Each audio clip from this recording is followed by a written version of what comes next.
Hello friends! I want to introduce you to our new Mocap system that we have here at Uppsala University. We just updated and we went with an Optitrack. So you can see here our setup. If I show you from the top, you can get an idea of how it looks.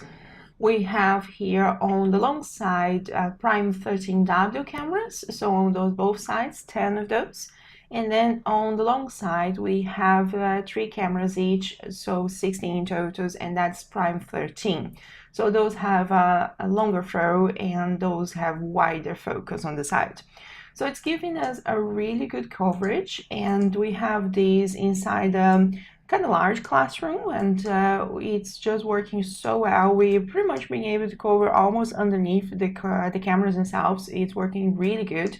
And this is the first try we did very informally here with 3 actors just to see how it works. We also tried each actor with a different setup. So we have 41, 50 markers, and then we have the standard setup with fingers, which are kind of working. Not super good with the fingers, but that is partly because we didn't have a good gloves to set it in, so the finger markers started moving a little bit and the hands flipped a bit. But it was actually surprisingly good coverage because we didn't plan the area around being able to do finger markers. So that was a nice sweet bonus to get that. And really easy to set up as well. It takes about literally like 5 minutes to get an actor in the area, and this is way easier than previous systems I've worked with, so I'm really happy, really excited about it. We also got very good coverage, like even having the actors really close together, not a lot of reclusion at all, and so you can see it's pretty clean data, very little that needs to be done in here. Also really easy to output directly for previewing in Motion Builder, and no problems with that either. You can see here, even when they touch each other, that has not been any problems at all.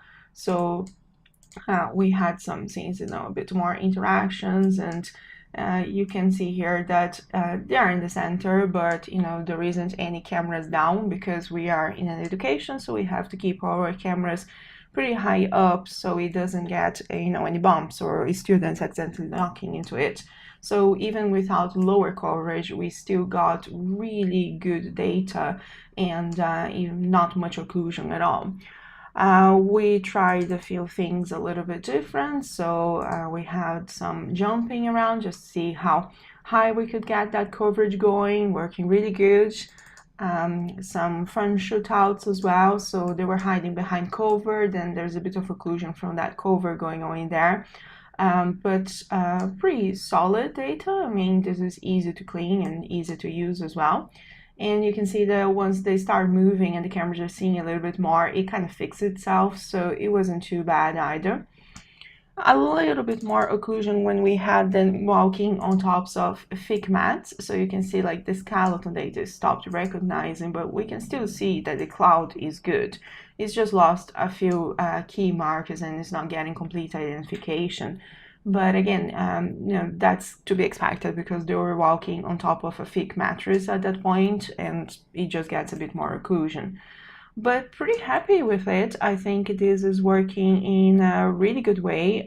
Just very easy to set up, very stress-free. It doesn't take a lot of learning curve, and also the preparation time between turning the cameras on and starting shooting was minimum, like I don't know, 15 minutes or something like that. The main time-consuming thing is just marking the actors.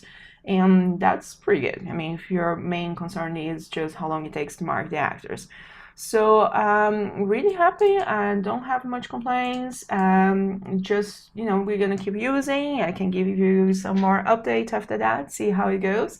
But I think we made the right decision here. It's a really good investment.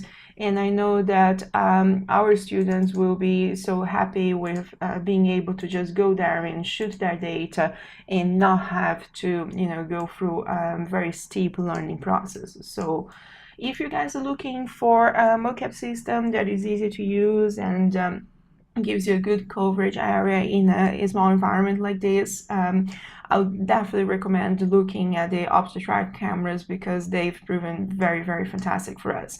And the size of our classroom is pretty much the size of the railing, so we're almost getting wall-to-wall coverage, which is much more than we were expecting. Thank you very much for watching. I hope this was fun and instructive. And if you guys have any questions about the system, do drop me a message and I'll try to answer for you.